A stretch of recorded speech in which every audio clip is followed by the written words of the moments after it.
শওকত মোল্লার ছেলে ইমরান মোল্লার পর এবার অভিযোগ উঠে আসছে শওকত মোল্লার অনুগামী শহীদুল সর্দারের বিরুদ্ধে।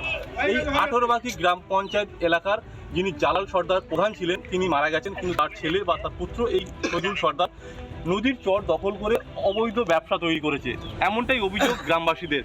দেখতে পাচ্ছেন বিশাল গরুর খাটাল এবং মুরগির ফার্ম রয়েছে এবং যেখানে বিশাল এই এলাকা জুড়ে এই যে মাতলা নদীর চর, সেই চর দখল করে এবং ম্যানগ্রোভ গাছ কেটে এর পাশাপাশি সরকারি জায়গা দখল করে এই অবৈধ ব্যবসার খাটাল তৈরি করেছে। প্রধানমন্ত্রী উজ্জ্বলা যোজনার গ্যাস সেটাও এরা ছাড় দেয়নি, সেটা পর্যন্ত শয়ে শয়ে মানুষের উজ্জ্বলা যোজনার গ্যাস তজরুব করেছে। লুটপাট করেছে, আর মেয়ে পেয়ে দিয়েছিল, জিনিসপত্র কিনেছিল, গয়না গেটে খাট সব লুটপাট করে নিচে তো দৌড় জানলা গিরি।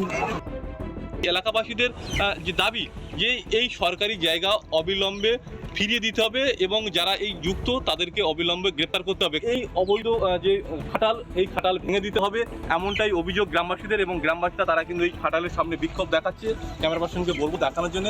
এই 18 দাহারানি এলাকার গ্রামবাসীরা তারা কিন্তু এই এলাকায় তারা প্ল্যাকার্ড হাতে বিক্ষোভ দেখাচ্ছে।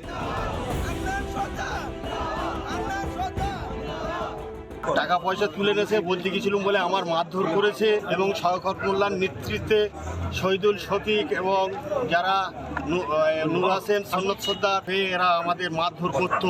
নদীর মাটি চুরি, বালি চুরি, নদী জায়গা, মাছ, পাম্পের পানি আমরা পাইলে খেতে, পাম্পের পানি চলে যাচ্ছে ওনার ফিশারি। আমি আমার অ্যাকাউন্টে টাকা দিয়ে আমার আমার স্বামী 2-3 বার 4 বার গেছে শহীদুল প্রধানের কাছে, কোনো কথা বলেনি। সরকারের জায়গা সরকারের কাছে ফিরিয়ে দিতে হবে এবং এখানে যে স্কুলের মাঠ, সেই মাঠ করে দিতে হবে, এমনটাই দাবি গ্রামবাসীদের। দক্ষিণ 24 পরগনা জেলার জীবনতলা থেকে রঞ্জিত সর্দার, রিপাবলিক বাংলা। নানা ধরনের কন্টেন্ট দেখার জন্য লাইক করুন, শেয়ার করুন আমাদের ফেসবুক পেজ, সাবস্ক্রাইব করুন আমাদের ইউটিউব চ্যানেল। পাশাপাশি অন্যান্য ব্রেকিং নিউজের জন্য অবশ্যই চোখ রাখুন রিপাবলিক বাংলায়।